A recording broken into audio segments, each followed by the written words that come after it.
Alam mo ganyan sa akin yung kumuha ako ng perma ng kapitan, yung nag-open ako ng BPI, Bank sa Shorthorn Road 20 Project at Quezon City para makuha ko ang aking matter ransom and government. Yung kapitan ay napakatagal, alam mo ilang oras ako nagantay? 3 hours.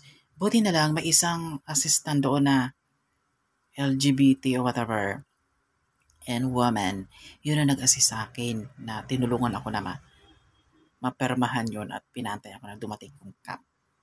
You know, something terrible. You know, something will what happen loses your account. Parang sa personal, parang talagang magpapatayan tayo. Philippines. Sino ginagawa nyo nga sa kalahi yung Pilipino, sa akin pa kaya very not